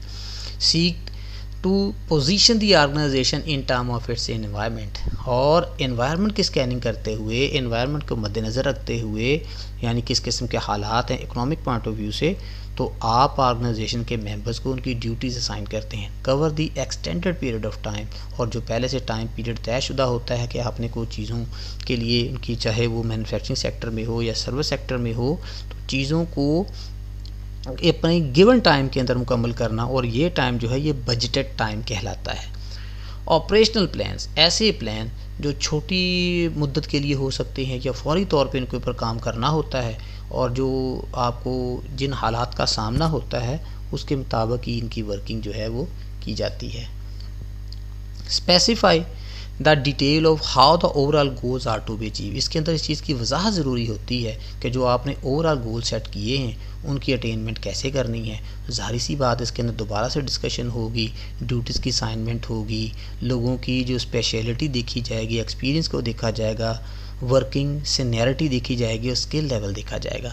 Cover the short term period, जैसा कि मैंने शुरू में बताया कि जो ऑपरेशनल प्लान होते हैं ये शॉर्ट टर्म नौयत के होते हैं, छोटे से पीरियड के लिए बनाए जाते हैं, और बाज़ वक़्त ऐसे भी होता है ये सिंगल यूज़ भी हो सकते हैं कि काम या टास्क आपका पूरा हो गया तो फिर इन प्लान्स को जो गिव अप कर दिया जाता है, छोड़ दिया जाता है। लॉन्ग टर्म प्लान्स, लंबे अरसे के plans with the time frame extending beyond 3 years, ये चीज़ मैं आपको पहले बता चुका हूँ कि लॉन्ग टर्म प्लान जो होते हैं वो 3 साल या उससे ज़्यादा के लिए होते हैं, जबकि शॉर्ट टर्म प्लान जो होते हैं वो अमूमी तौर पे 1 साल या 1 साल से कम मुद्दत के होते हैं। स्पेसिफिक प्लान, ख़ास किस्म के प्लान। अच्छा, ये तमाम चीज़ें ऑलमोस्ट हमने डिस्कस कर ली हुई हैं कि ये तमाम जो प्लान्स हैं ये स्पेसिफ़िक जो होंगे वो ख़ास हालात के लिए हो सकते हैं। डायरेक्शनल प्लान जो होते हैं कि आपने अपनी हर मैनेजमेंट की जो डायरेक्शंस होती हैं उनको फॉलो करना होता है, आप डेविएट नहीं कर सकते। और मैंने जैसा कि पहले भी बताया था कि डायरेक्शनल प्लान्स के अंदर हाई फाइनेंसेस इन्वॉल्व हो सकते हैं, या कॉम्प्लिकेटेड नेचर के या सेंसिटिव नेचर के आपकी प्लानिंग्स होती हैं, जिसमें उम्मी तौर पे एम्प्लॉइज़ जो होती हैं वो ज़्यादा इन्वॉल्व होना पसंद नहीं करते, बल्कि वो एक्ट ऑन करते होते हैं जैसे आपको डायरेक्शन मिलती है उसके मुताबिक ही। सिंगल यूज़ प्लान्स वो होते हैं जिनको आप अपनी ख़ास चीज़ों को बनाने के लिए या ख़ास सर्विसेज मुहैया करने के लिए इस्तेमाल करते हैं, और जब वो सर्विस दे दी जाए या चीज़ बना ली जाए तो उसके बाद इसको डिस्पोज ऑफ कर दिया जाता है, वो फर्दर यूज़ नहीं होते।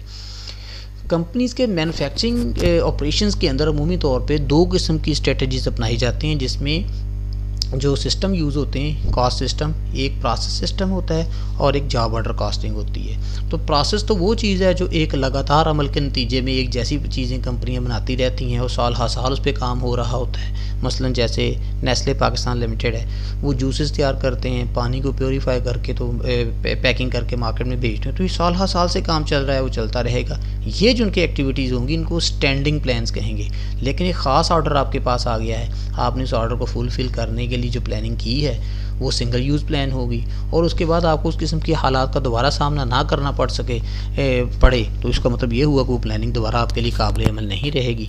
तो आप इसको इसलिए फिर सिंगल यूज़ प्लान्स का नाम देते हैं।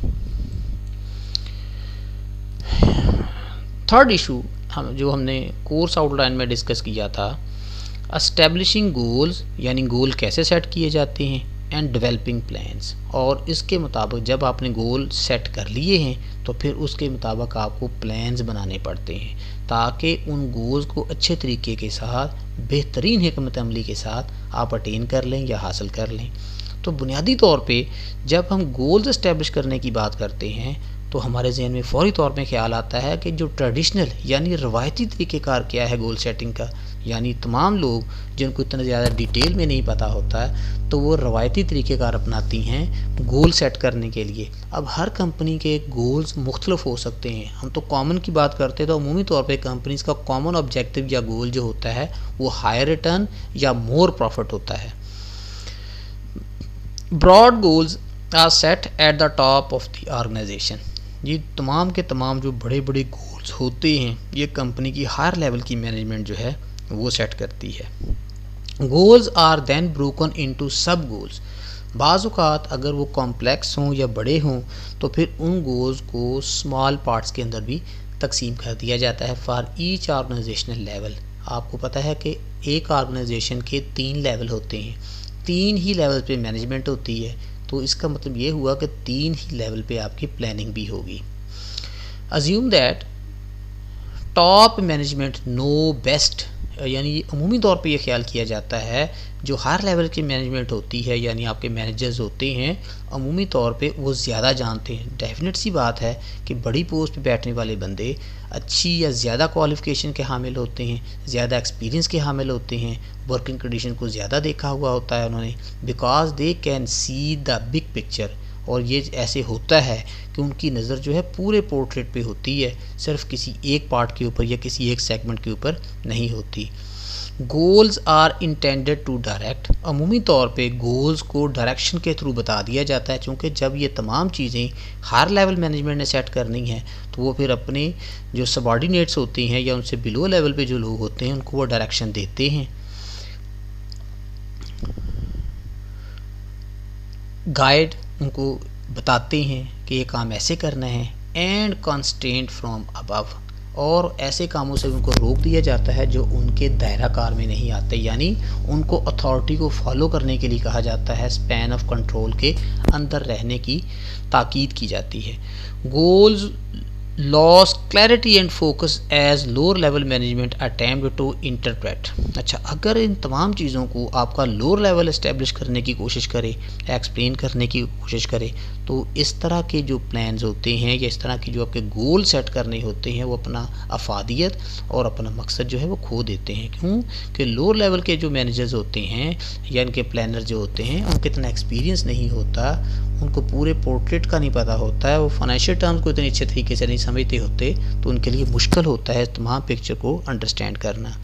And define the goals for their areas of responsibility, यानी उनको सिर्फ अपने एरिया की खबर होती है। अब ऑपरेशनल लेवल जो है कई हिस्सों पे तकसीम होता है, तो एक बंदा अगर एक डिपार्टमेंट के अंदर काम कर रहा है तो वो तो अपने डिपार्टमेंट की जो कॉम्प्लेक्सिटी है या उसकी जो कॉम्प्लिकेशन उसको अंडरस्टैंड करता होगा, वो बाकी जो डिपार्टमेंट्स हैं उनको अंडरस्टैंड नहीं करता। Maintaining the hierarchy of goals, hierarchy कहते हैं किसी चीज़ की तरतीब लगाना। अब तरतीब के अंदर आप किसी मंतक को भी मद्देनज़र रख सकते हैं, किसी चीज़ की अफादियत को भी मद्देनज़र रख सकते हैं, फाइनेंशियल रिजल्ट्स को भी मद्देनज़र रख सकते हैं, कॉस्ट पैटर्न को भी मद्देनज़र रख सकते हैं। तो सबसे पहले है मीन्स एंड चेन। अब ये क्या चीज़ है? The integrated network of goals, यानी एक दूसरे से जुड़े हुए गोल्स जो एक दूसरे को फॉलो भी करते हैं। That results from establishing a clearly defined hierarchy of organizational goals। मतलब सबसे पहले तो मैं ये कह सकता हूँ कि मेरा गोल ये है कि कस्टमर को एंटरटेन करने के लिए कस्टमाइज्ड गुड बनानी है। अब इसके अंदर जो मेरे इंटीग्रेटेड गोल्स क्या हो सकते हैं वो ये होंगे, क्या मेरे पास इतना रॉ मटेरियल पड़ा हुआ है, मैं परचेजिंग डिपार्टमेंट को कहूँगा तो इन चीज़ें परचेज़ कर लें, ठीक है, वो प्लान कर लेंगे। वो चीज़ें मुझे अरेंज करके देंगे, देन फिर प्रोडक्शन वालों का काम स्टार्ट हो जाएगा, वो अपनी प्लानिंग के मुताबिक चीज़ें तैयार करके देंगे। अच्छा, जब प्रोडक्शन का काम ख़त्म होगा वो आगे फिर सेलिंग डिपार्टमेंट को भेज देंगे। तो अब ये तमाम डिपार्टमेंट्स एक दूसरे के साथ इंटीग्रेटेड हैं, जुड़े हुए हैं, और एक दूसरे को ये फॉलो कर रहे होते हैं, एक दूसरे के साथ ये राबते में होते हैं, और अपने लिए जो प्रोसेस के अंदर प्लानिंग फेज़ में जो चीज़ें तयशुदा होती हैं उनको वो कैरी ऑन कर रहे होते हैं।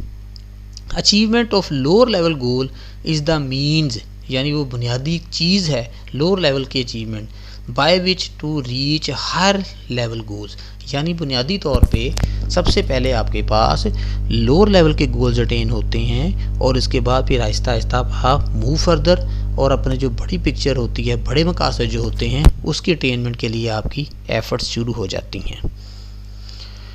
Establishing goals and developing plans के अंदर अगर हम इस एक पैरामिड को जहन में रखें तो इसके अंदर ये इसको मैंने 4 हिस्सों में तकसीम किया हुआ है। सबसे जो लोअर पार्ट है इस ट्रायंगल का वो है इंडिविजुअल एम्प्लॉयज़ ऑब्जेक्टिव्स, यानी उमूमी तौर पे इस लेवल पे जो लोग होते हैं वो ऑपरेशनल लेवल के लोग होते हैं, यानी लेबर होती है जिन्होंने डायरेक्शन फॉलो करनी होती है, वो खुद से चीज़ों को डिसाइड नहीं करते, जो उनको चीज़ें कह दी जाती हैं और जो तरीक़ेकार बता दिया जाता है वो उसके मुताबिक ही काम करते हैं। तो इसमें इंडिविजुअल लेवल के ऑब्जेक्टिव्स क्या हो सकते हैं? Don't worry about quality, quality के मतलब आप सोच विचार ना करें, क्योंकि क्वालिटी की पूछ कुछ आपसे नहीं होगी, बल्कि क्वालिटी जो है वो अमूमी तौर पर डिपार्टमेंट हेड्स या डिवीजन हेड्स की टेंशन हो सकती है। आपको तो उन्होंने जो डायरेक्शन दे देनी है, आपने उसके मुताबिक काम करना है।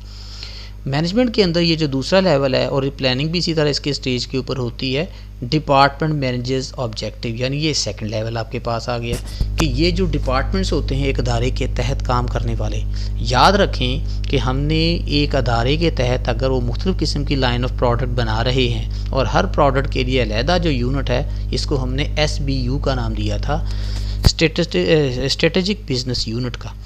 तो अब डिपार्टमेंट मैनेजर के ऑब्जेक्टिव्स क्या हो सकते हैं, यानी एक ख़ास प्रोडक्ट का जो डिपार्टमेंट उसका जो मैनेजर है उसके ऑब्जेक्टिव क्या हो सकते हैं?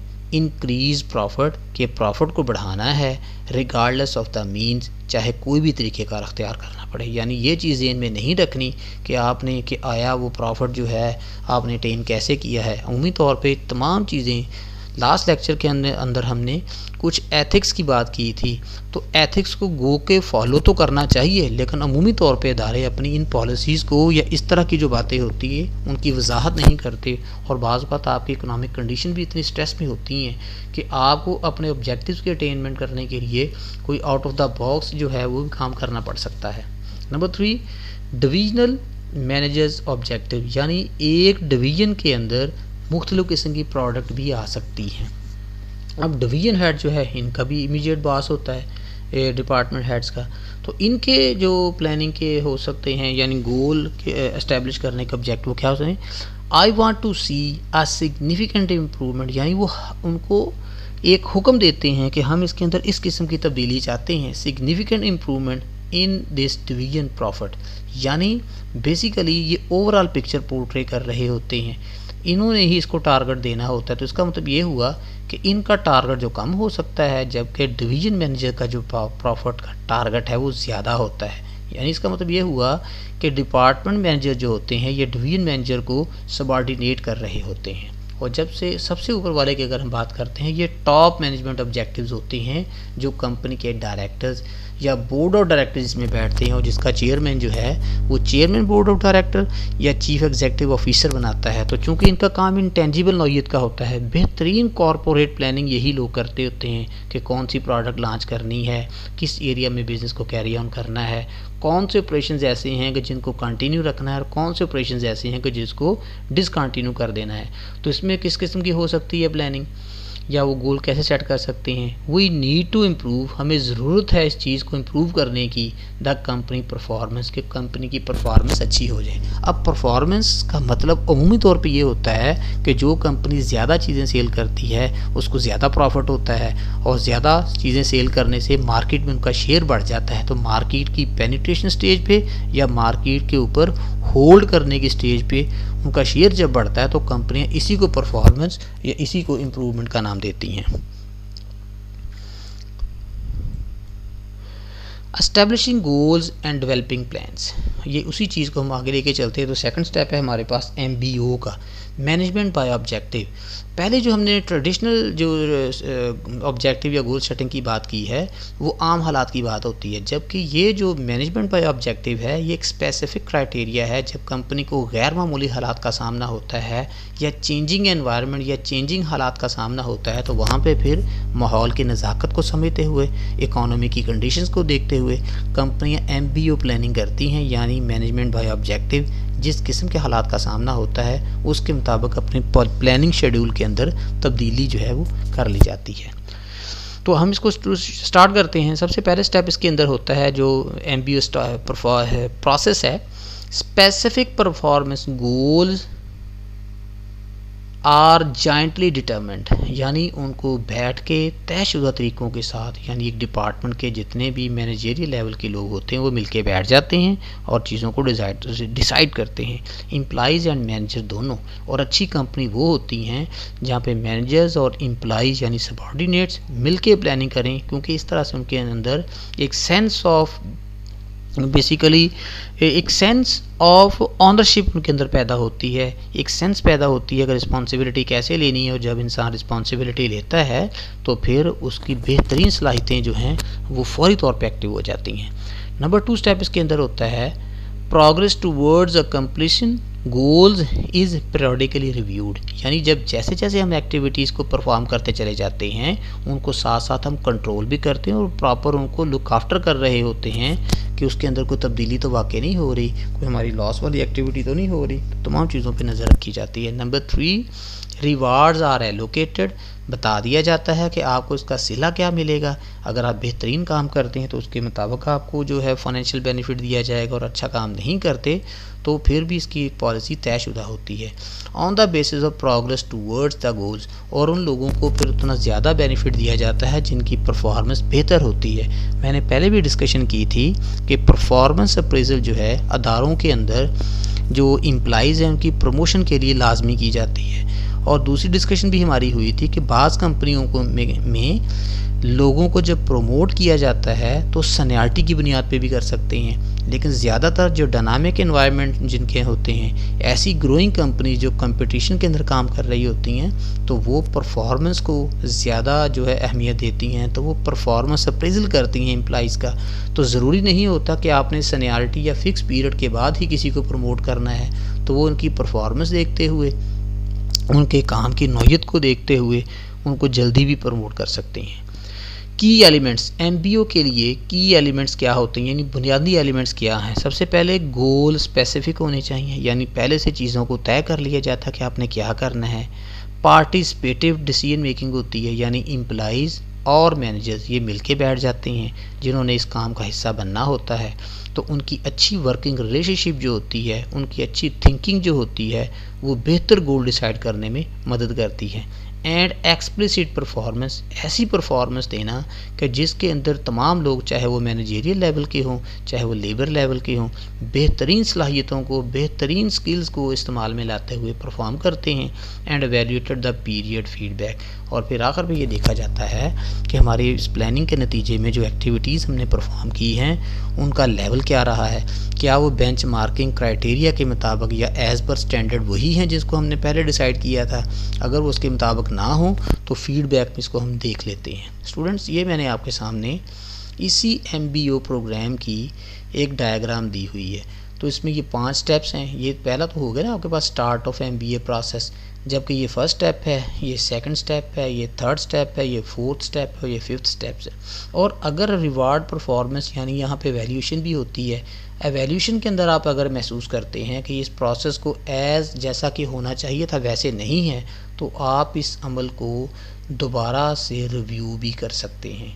तो ये तमाम चीज़ें जो मैंने यहाँ पे बयान की हैं, ये उसी की ही डायग्रामेटिक जो है वो प्रेजेंटेशन है। इसके अवामल को समझने के लिए ज़रूरी है कि आप स्टार्ट के बाद इन एरोज़ को देखते चले जाइए, और एरो जो है इनकी डायरेक्शन का तयन कर रहे हैं कि कौन सी एक्टिविटी कहाँ पे और कौन सी किसको फॉलो कर रही है। Establishing goals and developing plans. Does MBO work? सबसे पहले तो हमने ये देखना कि एमबीओ का रोल जो होता है ऑर्गेनाइजेशंस के अंदर कैसा होता है, क्या ये एक इमेजिनेशन होती है या रियलिटी के साथ भी इसका ताल्लुक होता है, और अगर इसका ताल्लुक रियलिटी के साथ होता है तो इसकी परफॉर्मेंस कैसी रहती है। डज एमबीओ वर्क में पहले रीजंस फॉर एमबीओ सक्सेस, यानी इसके लिए हम क्या तौजीह पेश करते हैं, हम क्या रीज़न देते हैं। Top management commitment and involvement, basically MBO के अंदर सबसे जो प्रोमिनेंट फैक्टर होता है कि वो जो आपके पीयर्स होते हैं, आपके जो सुपीरियर बॉसेस होते हैं, उन लोगों की इन्वॉल्वमेंट ज़्यादा होती है काम के अंदर, उनकी कमिटमेंट जो होती है वो ज़्यादा होती है। जब आपके सुपीरियर या आपके डिपार्टमेंट हेड्स किसी काम के अंदर ज़्यादा इन्वॉल्व होते हैं तो डेफिनेट ये देखने में आया है उस अदारे की परफॉर्मेंस बेहतर होती है। लेकिन जिन डिपार्टमेंट्स के हेड अपने काम को अपने सबॉर्डिनेट्स के लिए या अपने जूनियर्स के लिए छोड़ देते हैं तो अमूमी तौर पे देखा गया है कि उन अदारों के अंदर काम अच्छे नहीं होते हैं। अब अगर किसी चीज़ के कुछ बेनिफिट्स होते हैं तो हमारे देखने में ये भी आई है और ये चीज़ हमारे मुशाहदे में मौजूद है कि कुछ चीज़ों के नेगेटिव भी या उनके मसाइल भी हो सकते हैं। तो जो आज के दौर के पोटेंशियल प्रॉब्लम्स हो सकते हैं एमबीओ प्रोग्राम के साथ वो क्या हैं। Not as effective in dynamic environment, dynamic environment वो होता है जो आपको जिस एनवायरनमेंट का या जिस कंपटीशन का फिल मौके आपको जिसका सामना होता है, that require constant resetting of goals, और जब हालात हर वक्त चेंज हो रहे होते हैं तो आप अपने मकासद और अपने प्लानिंग मॉड्यूल्स के अंदर भी तब्दीली वाक़ई करते हैं ताकि चेंजिंग नौइयत को चेंजिंग प्लानिंग से कवर कर लिया जाए। Over emphasis on individual accomplishment may create problem with the team work. अगर आप तमाम के काम के यानी जो काम की प्लानिंग हो चुकी हुई है, आप किसी एक शख्स के ऊपर जो है वो ज़्यादा रिलाई करते हैं और बाकी टीम को इग्नोर करते हैं तो फिर कभी भी इदारों को पर्सन स्पेसिफिक नहीं होना चाहिए, किसी ख़ास शख्स के ऊपर डिपेंडेंट नहीं होना चाहिए, बल्कि एक अच्छे टीम वर्क को देखते हुए अच्छे टीम प्ले डेवलप करने चाहिए, क्योंकि इंसानों का मुतबादल इंसान ही होते हैं। तो बेहतर यही होता है कि आप पहले से ही अपना मुतबादल जो है वो तैयार कर लें। Along the MBO program to become an annual paperwork shuffle, यानी अमूमी तौर पे ये भी होता है कि जो स्टैंडिंग प्लान्स होते हैं ना एज इट चलने वाले, साल के एंड पे जाके उनके ऑडिट भी होता है, पेपर उसको घुमाया जाता है, उसके अपनी परफॉर्मेंस को चेक किया जाता है। जबकि MBO प्लान जो होते हैं, जैसा कि मैंने पहले भी आपको कहा है, ये शॉर्ट टर्म नौइयत के होते हैं और अमूमी तौर पे ये ख़ास किस्म के हालात के अंदर, जैसे आपके माहौल के अंदर बड़ी तेज़ी के साथ तब्दीलियाँ वाक़ई हो रही हों तो वहाँ पे करते हैं। यानी एक एमरजेंसी की कंडीशन में इस तरह की प्लानिंग होती है तो एमरजेंसी की प्लानिंग के लिए बहुत सारी चीज़ें मिस हो जाती हैं। लेकिन जितनी ज़्यादा प्लानिंग आपकी अहम होती है, यानी इसका मोड अहम होता है, आपका इंटरेस्ट भी ऐसे काम करने में ज़्यादा होता है। और अगर ये शॉर्ट टर्म नौइयत की होती है तो इंसान इससे, जिसकी ऑर्गेनाइजेशन के अंदर काम करने वाले लोग जो हैं वो बादर नहीं होते, वो काम की यकसानियत से उकताते नहीं हैं, बल्कि वो इस काम को एंजॉय करते हैं। जिस तरह से स्टूडेंट्स हमने पहले बात की है, अब अच्छे जो गोल्स होते हैं उनके अंदर कुछ खसूसियात भी होती हैं। अब हम वन बाय वन ये देखेंगे कि जिन गोल्स को या टारगेट्स को हम अच्छा कहते हैं उनकी मेन खसूसियात क्या होती हैं। नंबर 1 पे return in term of outcome, यानी उनके नताइज को पहले से ही तय कर लिया जाता है। हमारी अच्छी प्लानिंग जो होती है वो अच्छे मकासद को अटेन करने के लिए हो सकती है, यानी जितने आपके जो गोल्स होंगे वो स्पेसिफिक होंगे, आपके लिए स्पेशल होंगे, तो प्लानिंग भी उसी के मुताबिक आप करते होते हैं। तो अच्छे प्लान कौन से होते हैं? Return in term of outcomes not actions, यानी नताइज को मद्देनज़र रखते हुए आप ये चीज़ें सेट करते हैं, बल्कि एक्टिविटीज़ को नहीं। अगर एक्टिविटीज़ की बुनियाद पे हों तो फिर इंसान रिलैक्स कर जाता है। Focus on the end not means, यानी हम इसके एंड को देखते हैं, ये नहीं देखते कि इसका नतीजा जो क्या निकलेगा कैसे हासिल होगा। नंबर 2 मेजरेबल एंड क्वान्टिफाइबल, यानी आपकी जो गोल्स वो हों जिनको देखा जा सके, जिनको मेजर किया जा सकता है, आपको पता चले कि ये जो चीज़ हमने हासिल की है वो कितनी हासिल हो गई है। Number 3 clear as to the time frame, फ़कत यानी टाइम के एतबार से वो चीज़ क्लियर होनी चाहिए। बेटा कोई प्लानिंग भी ऐसी नहीं होती जो कि टाइमिंग फैक्टर को इग्नोर करते हुए कर ली जाए, इसलिए तो कहा जाता है कि वेले दी नमाज़ां ते कवेले दियां टक्करां। चैलेंजिंग येट अटेनेबल, आपकी जो प्लान्स हैं, बाज़ औक़ात हालात इस किस्म के चैलेंजिंग होते हैं, लेकिन फिर भी काम जो हैं वो काबिल अमल होते हैं। बाज़ औक़ात अच्छे प्लान्स तो वही कहलाते हैं जो मुश्किल ज़रूर हों लेकिन अटेनेबल हों, और मुश्किलात के अंदर से रास्ता निकालना ही तो स्पेशलिटी कहलाता है, आपकी बेहतरीन स्किल कहलाता है। Number 5, written down. तमाम चीज़ों को लिख लिया जाता है। जैसा कि मैंने पहले कहा था, ऑर्गेनाइजेशन स्टेज के ऊपर चीज़ों को लिख लेना इस चीज़ का सबूत होता है कि आपने तमाम चीज़ों पे वर्क कर लिया हुआ है और किसी का अबहाम बाकी नहीं रहता। जो पेपर की प्लानिंग होती है वो तमाम लोगों के लिए मशले राह होती है जो ऑर्गेनाइजेशन का हिस्सा हो सकते हैं। और जबकि सबसे एंड में communicator to all necessary organisational members. अच्छी प्लानिंग वही होती है कि जिसको अगर सेट कर लिया जाए, जिसकी तमाम चीज़ें रूल्स एंड रेगुलेशन तय कर ली जाएं, वर्किंग पर्सोनस को तय कर लिया जाए, आपके जो रिसोर्सेज हैं उनके ऊपर एग्री अपॉन हो जाएं, तो फिर आप अपने डिपार्टमेंट के जितने भी लोग होते हैं, आपके टीम मेंबर जो होते हैं, उनको ये कम्युनिकेट कर दें कि ये चीज़ें तय पा चुकी हैं और आपने ये काम इसके अंदर करने हैं। Steps in goal setting. जब हम गोल सेट कर रहे होते हैं तो हमें किन किन मराहल से गुजरना पड़ सकता है। अमूमी तौर पे जो गोल सेटिंग प्रोसेस है वो 4 से लेके 6 स्टेप्स पे मुश्तमिल होता है। अगर हम इसको देखें एज अ होल एक प्रोसेस, तो इस प्रोसेस के अंदर स्टेप नंबर 1 होता है गोल सेटिंग में डिटरमिन नीड्स, यानी पहले आप तयन करते हैं कि आपकी ज़रूरियात क्या हैं, किन चीज़ों को मद्देनज़र रखते हुए आपने प्लानिंग करनी है। नंबर 2 स्टेज पे क्रिएट स्पेसिफिक ग्रोथ गोल्स। आप ऐसे गोल सेट करते हैं जिनके अंदर इन फ्यूचर जाके आप महसूस करेंगे कि तरक्की होनी चाहिए। अमूमी तौर पे कंपनियों के इस तरह के जो गोल्स होते हैं वो फाइनेंशियल नौइयत के होते हैं, जहाँ से उनको फाइनेंशियल बेनिफिट्स मिलते हैं।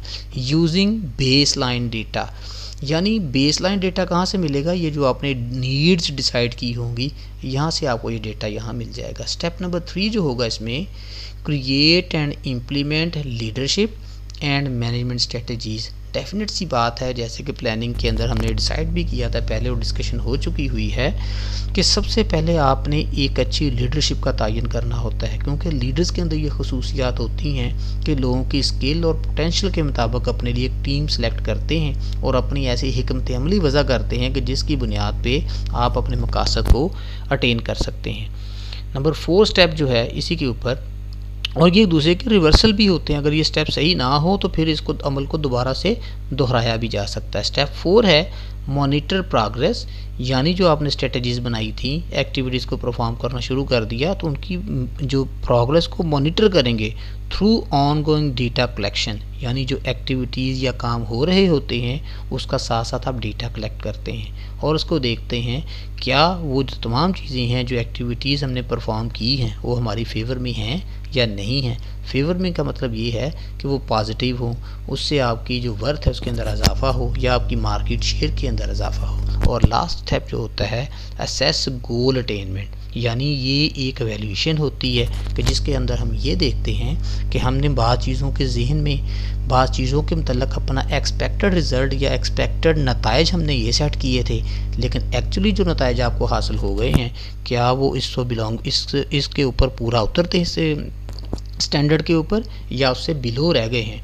और अगर वो बिलो रह गए हों तो बाज़ औक़ात फिर हमें इस तमाम के तमाम अमल को रिव्यू करके तो रिवाइज़ भी करना पड़ सकता है, यानी जहाँ जहाँ पे खामियां रह गई होती हैं उन खामियों की निशानदही करके उनको दोबारा से रीराइट किया जाता है और जो भी इसके अंदर पोटेंशियल चेंजेस होती हैं वो आप कर सकते हैं। डेवलपिंग प्लान्स, जब आपने प्लान डेवलप करने होते हैं तो फिर आपने किन किन चीज़ों को या किन किन मकासद को मद्देनज़र रखना होता है। तो ये चीज़ें हैं contingency factors in A managers planning. जब एक मैनेजर प्लान कर रहा होता है तो इसने कुछ चीज़ों को अपने जहन में रखना होता है। Managers levels in the organisation, सबसे बुनियादी चीज़ जो होती है वो लेवल देखना होगा। जैसा कि आप लोग सभी जानते हैं कि मैनेजर्स जो हैं वो 3 लेवल्स पे मौजूद होते हैं। जैसे ऑर्गेनाइजेशन के अंदर top level, middle level and lower level के एम्प्लॉइज़ होते हैं। तो सबसे पहले ये भी देखना होगा, क्योंकि लेवल के मुताबिक ही लोग जो हैं उस कंपनी की प्लानिंग के ऊपर या उनके गोल्स के ऊपर असरअंदाज हो सकते हैं। Strategic plans at the higher level, यह हमारी डिस्कशन पहले हो चुकी है कि स्ट्रेटेजिक प्लानिंग जो होती है वो टॉप लेवल पे होती है, जबकि ऑपरेशनल प्लानिंग जो होती है वो लोअर लेवल पे होती है। तो इसका मतलब ये हुआ लेवल इंटेंसिटी जो है वो भी एक प्लानिंग के ऊपर असरअंदाज हो सकती है कि प्लानिंग कितनी इफ़ेक्टिव है या नहीं है, प्लानिंग कितनी प्रैक्टिकल है या नहीं है। दूसरा फैक्टर जिसके ऊपर असरअंदाज हो सकता है डिग्री ऑफ एनवायरमेंटल अनसर्टेनिटी, यानी माहौल के अंदर कितनी अनसर्टेनिटी मौजूद है। मसलन आजकल की ही आप इकोनॉमिक कंडीशंस को देख लें, लोग श्योर नहीं है कि बिज़नेस कब जाके खुलेंगे और उनकी वर्किंग क्या होगी, बल्कि इकोनॉमिक एक्सपर्ट्स या फाइनेंशियल एक्सपर्ट्स इस चीज़ को भी जो है वो उम्मीद लगा रहे हैं कि इसके जो पोस्ट क्राइसिस जो इफ़ेक्ट्स होंगे, ये कोरोना का जो बहरान हमारे मुल्क के अंदर चल रहा है, इसके जो असरात होंगे वो लंबे अरसे तक चलेंगे। इनके फाइनेंशियल इफ़ेक्ट्स जो होंगे आने वाले 6 महीनों तक देखे जा सकते हैं। यानी स्टेबल एनवायरनमेंट, स्पेसिफिक प्लान, अगर आपको पता है कि हालात इस्तेहकाम की तरफ जा रहे हैं तो फिर आपको ख़ास जो प्लान्स होते हैं उनको इम्प्लीमेंट करना पड़ सकता है, जिसके अंदर आप अपनी जो पॉलिसीज़ को फॉलो करना है या आपकी जो एग्जीक्यूटिंग एक्टिविटीज़ होती हैं उनके ऊपर फोकस ज़्यादा करके उनको जल्दी से जल्दी और अच्छे तरीके से परफॉर्म करना जो है वो मुमकिन बनाया जाता है। डायनामिक एनवायरनमेंट क्या होता है, जब हालात में बड़ी तेज़ी के साथ तब्दीलियाँ वाक़ई हो रही होती है तो उस वक्त भी अनसर्टेनिटी होती है। आप प्रेडिक्ट नहीं कर सकते कि अब अगले स्टेप के ऊपर क्या तब्दीली हो जाएगी और क्या काम हो सकते हैं। लेंथ ऑफ फ्यूचर कमिटमेंट्स, यानी फ्यूचर के अंदर कोई अगर और लोग भी कंपनी की ऑर्गेनाइजेशन के अंदर शामिल हो जाते हैं तो फिर उनकी कमिटमेंट्स क्या हो सकती हैं, और उस वक्त प्लानिंग आपके लिए बड़ी नुकसानदेह हो जाती है कि जब प्लानिंग की स्टेज के ऊपर तो कुछ और शख्स थे जिनको ट्रेन कर लिया गया काम करने के लिए, लेकिन वक्त गुजरने के साथ साथ आप उसके अंदर तब्दीली कर लेते हैं, उन अशखास को चेंज कर देते हैं, तो उस वक्त फिर आपके लिए प्रॉब्लम हो जाती है। अमूमी तौर पर जो प्लानिंग की नौयत होती है, जो 1 साल तक के प्लान होते हैं उनके भी बेस फैक्टर्स और होते हैं, जो मीडियम टर्म के प्लान्स होते हैं उनके बेस फैक्टर्स और होते हैं, और इसी तरह जो लॉन्ग टर्म के होते हैं वो तो डेफिनेटली आपके लिए स्ट्रेटेजिक प्लानिंग ही कहलाती है।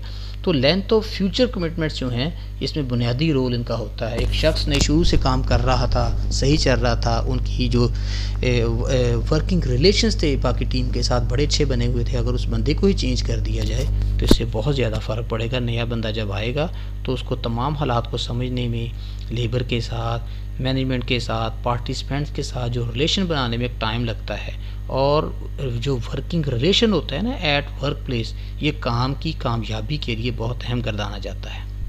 ये 3 लेवल्स हैं जी। ये डायग्राम पहले आपने जो लेक्चर नंबर 1 है उसके अंदर बड़ी डिटेल में डिस्कशन हो चुकी हुई है कि planning in the hierarchy of organisation, ये 3 लेवल्स हैं, 3 लेवल्स पे प्लानिंग होती है। सबसे पहला लेवल जो है वो बोर्ड लेवल या कॉरपोरेट लेवल कहलाता है। सेकंड लेवल जो आपका मिडिल लेवल होता है इसको मैनेजरियल लेवल कहा जाता है, इसके लिए आप मिडिल लेवल का वर्ड यूज़ करते हैं। इसी तरह जो सबसे लोअर लेवल होता है इसको ऑपरेशनल लेवल कहा जाता है, इसको जूनियर मैनेजमेंट भी कहा जाता है। अब इसके साथ साथ हमने लेवल के एतबार से इस प्लानिंग को भी क्लासीफाई कर दिया हुआ है कि अगर आपका ये लेवल जो कि कम लोग होते हैं, यानी कंपनी के बोर्ड और डायरेक्टर्स के अंदर बैठे हुए लोग या ऐसे जो डायरेक्टर की नौयत के होते हैं, तो उनकी जो प्लानिंग होती है किस नौयत की हो सकती है, लॉन्ग टर्म प्लानिंग करते हैं। कंसिडर द होल ऑर्गेनाइजेशन, यानी जब ये प्लान करेंगे तो ये सिर्फ अपना इतना हिस्सा ही कंसिडर नहीं करेंगे बल्कि होल ऑर्गेनाइजेशन, ये पूरी पिरामिड के अंदर जितना एरिया कवर होता है, जैसे इन तमाम चीज़ों को मद्देनज़र रखेंगे। हाई डिग्री ऑफ अनसर्टेनिटी, लेकिन चूंकि ये सिर्फ सोचने की हद तक होता है, प्लानिंग की हद तक होता है, अमूमी तौर पे इन लोगों को ग्राउंड रियलिटीज़ में समझने में इनके लिए मसाइल भी हो सकते हैं। जबकि मिडिल लेवल की अगर बात करते हैं तो बेसिकली ये ही तमाम ऑर्गेनाइजेशन का माइंड लेवल कहलाते हैं। इन लोगों के पास प्रैक्टिकल ट्रेनिंग भी होती है और इसके अलावा तमाम चीज़ों की तकनीकी इन्फॉर्मेशन जो होती है वो मिडिल लेवल के पास ही होती है, जिसको टैक्टिकल लेवल कहा जाता है। इनकी जो प्लानिंग होती है वो मीडियम टर्म की होती है, यानी 1 साल से लेकर 3 साल तक के अरसे के लिए हो सकती है। Management use of existing assets, यानी आपके पास जो ज़राए इसके अंदर मौजूद होते हैं इसी को फर्दर आप यूज़ कर सकते हैं अपने प्रोजेक्ट की कंप्लीशन के लिए। और यूज़ ऑफ रिसोर्सेज, तो बेसिकली रिसोर्सेज को यही जो है आपका लेवल जो है वो डिसाइड करता है कि किसी चीज़ के ऊपर रिसोर्सेज की कंजम्पशन किस हद तक हो सकती है। जबकि लोअर लेवल की अगर हम बात करते हैं, ये अपनी नौइयत के अतबार से शॉर्ट टर्म होते हैं, डे टू डे प्लान्स होते हैं। बाज़ औक़ात इतनी छोटे अरसे के लिए भी प्लानिंग करना पड़ सकती है कि एक एक दिन के प्लान्स भी बनते हैं। और नंबर 2 ये डिटेल्ड भी होते हैं, लेकिन अगर ये छोटे छोटे प्लान भी हो तो इनफ डिटेल मुहैया करना जो है वो मैनेजमेंट की रिस्पॉन्सिबिलिटी होती है। कंटेम्प्रेरी इश्यूज़ इन प्लानिंग, यानी अब हम इसके ऊपर बात करेंगे कि प्लानिंग भी कर ली और बाज़ हज़रात ऐसे हैं जब या बाज़ एक्सपर्ट्स ऐसे हैं वो प्लानिंग के ऊपर असरअंदाज हो सकते हैं क्रिटिसिज्म के पॉइंट ऑफ व्यू से। और कोई भी चीज़, कोई भी पॉलिसी जब बनती है तो उसके साथ उसके ऊपर तनकीद भी होती है, और तनकीद हर उस वक़्त होगी जब चीज़ों को आपने जब डिज़ाइन किया था उसके कोई प्रोटोकॉल्स तय किए थे, ऑपरेटिंग प्रोसीजर्स तय किए थे, और अगर उस प्लान के मुताबिक काम नहीं होता तो डेफिनेटली आपकी प्लानिंग डिस्टर्ब होने से आपके गोल्स डिस्टर्ब हो सकते हैं, और जब गोल डिस्टर्ब होंगे तो कंपनी फेल हो जाएगी। तो प्लानिंग को अगर आप अपनी वर्किंग शेप में नहीं लेके आते, काम को वैसे नहीं करते तो ख़राब होते, तो उसके ऊपर तनकीद हो सकती है। तो प्लानिंग के ऊपर जो तनकीद है वो किस किस्म की हो सकती है? सबसे पहले प्लानिंग में क्रिएट रिजिडिटी, यानी प्लानिंग से रिजिडिटी जो है यानी साकत हो जाती है, यानी प्लान बन गया है, पता चल गया जी ऐसे ही करना है। अगर हालात चेंज हो गए तो फिर प्लानिंग को भी चेंज करना पड़ता है। जैसा कि मैंने पहले आपको डिस्कशन स्टेज पे बताया था कि प्लानिंग नॉर्मल हालात के लिए जो मॉड्यूल्स बन जाते हैं उनको फॉलो किया जाता है, लेकिन हालात में अगर तब्दीली वाक़ई हो जाती है तो उसके मुताबिक ही आपको अपनी प्लानिंग के अंदर भी, अपने रिसोर्स एलोकेशन के अंदर भी तब्दीली करना पड़ सकती है और करनी चाहिए। दूसरी इसके ऊपर तनकीद क्या होती है? Plans can not be diploid for dynamic environment. वही चीज़ आगे जो पहले स्टेज पे कहे कि पहले हमने रिजिडिटी की बात कर ली है, और दूसरी तनकीद ये होती है कि प्लान के अंदर बाज़ औक़ात इतनी अहलियत नहीं होती कि कुछ हालात को हमने प्रेडिक्ट नहीं किया होता। मसलन आज के जो हालात हमें मिल रहे हैं, हमारी इकोनॉमी भी डाउन हो गई है, बिज़नेस एक्टिविटीज़ रुक चुकी हैं, तो अब किसी के ज़हन में इस तरह का तो ज़हन में नहीं था कि इन चीज़ों को पहले से प्लान करके रखते। तो अब जब हमारे सामने ये हालात हैं तो इनको मैनेज करने में, इनको हैंडल करने में हमें बहुत सारे मसाइल का सामना करना पड़ रहा है। Formal plans can not replace intuition and creativity. जो आम तरह के हालात होते हैं उसके अंदर ना तो आप अपने एक्सपीरियंस की बुनियाद पे काम कर सकते हैं, ना अपनी फीलिंग्स की बुनियाद पे, जिसको इंट्यूशन में डिसीजन मेकिंग के अंदर हमने पढ़ा था। एंड क्रिएटिविटी हमेशा वहाँ पे होती है जहाँ पे गैर मामूली हालात का सामना हो। क्यों? क्रिएटिविटी किसी नई चीज़ को कहते हैं, तो क्रिएटिविटी फिर नई चीज़ वहीं पे हो सकती है जहाँ पे आपको चेंजिंग हालात का या डायनामिक हालात का सामना हो। तो जो सेम लाइक हालात होते हैं उसके अंदर स्टैंडिंग प्लानिंग को ही आप फॉलो करते होते हैं। प्लानिंग फोकसेस मैनेजर्स अटेंशन, यानी इसके अंदर ज़्यादा फोकस ये होता है कि सोच विचार का काम, चीज़ों को कंट्रोल करने की ड्यूटी सिर्फ मैनेजर की होती है। On today's competition not tomorrow's survival. अच्छा, अमूमी तौर पे मैनेजर के सामने वही कंडीशंस मद्देनज़र होती हैं जिसका उनको इस वक्त सामना करना पड़ रहा होता है। फ्यूचर को अगर मद्देनज़र रखें तो वो सिर्फ मैनेजर नहीं रहता बल्कि एक अच्छा लीडर होता है, या आप उसको एंटरप्रेन्योर का नाम देते हैं। Who will be an entrepreneur? Entrepreneur वो शख्स होता है जो बिज़नेस का मालिक भी हो, बिज़नेस का मैनेजर भी हो, लेकिन with the new and latest ideas. उसका जो नॉलेज है टेक्नोलॉजी के ऊपर, उसका अबूर है, जो उसकी स्किल है, और सबसे बड़ी चीज़ जो है उसके अंदर क्रिएटिविटी हो। वो चीज़ों, ओल्ड चीज़ों को, ओल्ड वर्किंग को नए सिनेरियोज के साथ हैंडल करना जानता हो। और लास्ट है formal planning reinforces today's success which may lead to tomorrow's failure. बाज़ सूरतों में आज के हालात में प्लानिंग आपको फ़ायदा दे सकती है, लेकिन आने वाले हालात के अंदर अगर आप देखते हैं कि आपके इंटरनल एनवायरनमेंट के अंदर तब्दीलियाँ वाक़ई हो जाएं या एक्सटर्नल एनवायरनमेंट के अंदर तब्दीलियाँ वाक़ई हो जाएं, तो फिर क्या हो सकता है कि आज के जो कामयाब प्लान हैं फ्यूचर में जाके नाकाम हो जाएंगे। और बाज़ सूरतों में इसके उलट भी हो जाता है कि जो आज प्लान नाकाम हैं लेकिन फ्यूचर में जाके वो आपके लिए सही साबित हो सकते हैं। तो स्टूडेंट्स, हमने इन तमाम चीज़ों को डिस्कस कर लिया प्लानिंग के फेज़ के ऊपर। जिस वक्त मैंने आपके सामने इस टॉपिक की आउटलाइन बयान की थी तो मैंने इनके इश्यूज़ को 5 हिस्सों में तकसीम किया था, और ये जो हमारा इशू था ये आखिरी था जो हमने डिस्कस कर लिया है। स्टूडेंट्स, आज का टॉपिक हमारा ख़त्म हुआ। इंशाल्लाह अगले टॉपिक के साथ दोबारा हाज़िर होंगे। तब तक के लिए अल्लाह हाफ़िज़।